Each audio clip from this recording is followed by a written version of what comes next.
Nina nabii mbili hapa haziwezi kulala. Naomba unimulike vizuri kwa sababu maneno yake yote yasemayo hutukia kweli kweli.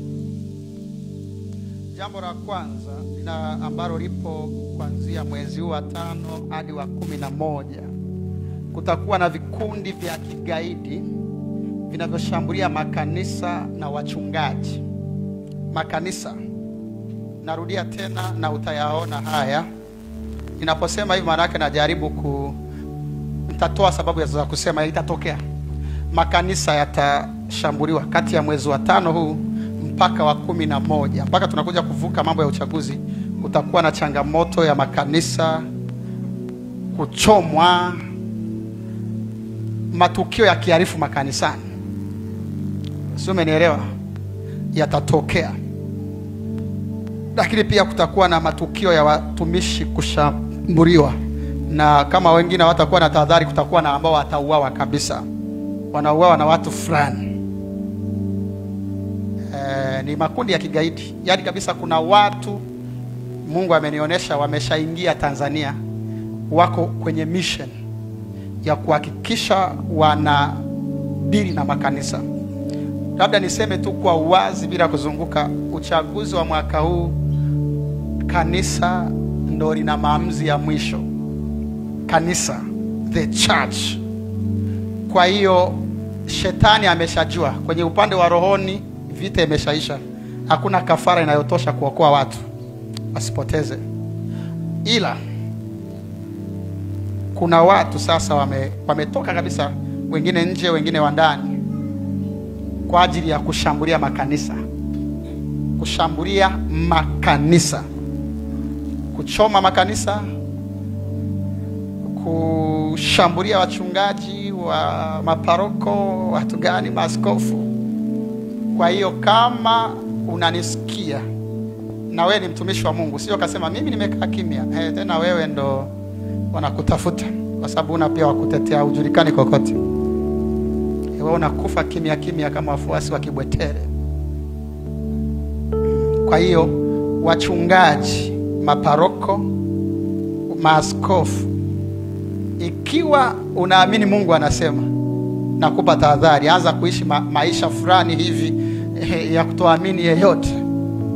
Tofauti na hapo, tutakuwa na misiba ya viongozi wa Kikristo ya kushambuliwa na matukio ya majeraha mabaya ya kushambuliwa. Hilo naomba ulishike, mwezi wa 5 mpaka wa 11. Tukivuka hapo salama, ukatoboa hapo, umevuka. Hilo naomba niseme, nimesema mapema na nimeeleza walengwa. Kwa hiyo ili mradi wewe ni mchungaji, ni paroko, ni askofu, ni kiongozi wa kanisa mahali, usije ukasema mimi sinaga ugomvi na mtu. Hii sio issue ya una ugomvi na mtu au una. Kuna watu wamepewa kazi tayari, wameshatawanyika kwa ajili ya kufanya vurugu. Kwa hiyo makanisa yaongeze ulinzi kwenye maeneo yake. Ongezeni ulinzi. Lakini pia watumishi wa Mungu, yale maisha ya kujiachia yaacheni. Na Mungu anafanya makusudi yatatokea haya ili kuwarudisha mahali pa asili, mtafute. Na kwenye kumtafuta mtakuta mmeizaa Tanzania. Ni mawili, ubaki uile Tanzania uliyoihangaikia kwenye maombi, au uzubae wakuue au wakufanye kirema. Haya yatatokea. Mimi niko tayari kuwa accounted. Si ni miezi 6, wa 5 hadi wa 11. Miezi 6 tu inatosha kunifanya nabii wa uongo au nabii wa kweli. Hilo ni la kwanza. Jambo la pili ambalo litatokea, Mungu amenipa mawili niaseme. Kutakuwa na vurugu, migongano na sijui nielezeje. Kutakuwa na vurugu, migongano na hali ya sintofahamu kwenye Chama cha Mapinduzi kuanzia mwezi wa 5, wa 6 na wa 7 mpaka bunge likija kuisha na ile wiki. Yatatokea mambo ndani ya Chama cha Mapinduzi.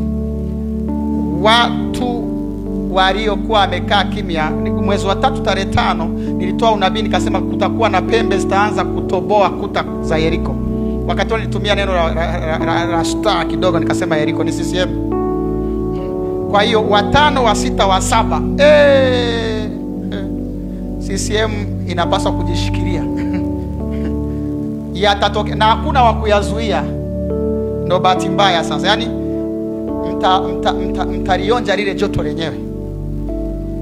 Ni Mungu mwenyewe ameruhusu jambo hili. Kwa sababu mwisho wa siku tutazaa jambo lake pia. Kwa hiyo hata mseme siji mtawatishia muwafute wanachama, kuna watu watawazidia idadi, watawazidia wingi na watawazidia nguvu. Kwa hiyo hamtaweza kufanya chochote. Na kama nilivyosema tangu mwezi wa 3 tarehe 5, kuta utaanguka na mapenzi ya Mungu yatapita. Kwa hiyo haya mawili nimeona nisiyaache bila kuyasema kwa sababu yanatokea. Ili la CCM ni mwezi wa 5, wa 6 na wa 7 mwanzoni yanakuwa yametokea. Hii nyingine ni tahadhari kwa makanisa, watumishi wa Mungu wa madhabahuni, wa 5 hadi wa 11. Ukikaa kizembezembe unakufa mchungaji. Wasiojulikana wapo. Na hawa sasa sio wale wa kusingizia kwamba ni polisi. Hawa sio polisi. Haya ni makundi ya kiuni. Yana watu. Nafikiri tunavyozidi kwenda mbele nitawataja. Ni watu kabisa mimi Bwana amenionyesha na oroni na wafahamu. Ila mimi nakutahadharisha, ukiwa mtumishi wa Mungu unasema kile tu ambacho cha lazima. Lengo la ule unabii ni kwa ajili ya kunusuru wewe mchungaji usiuawe.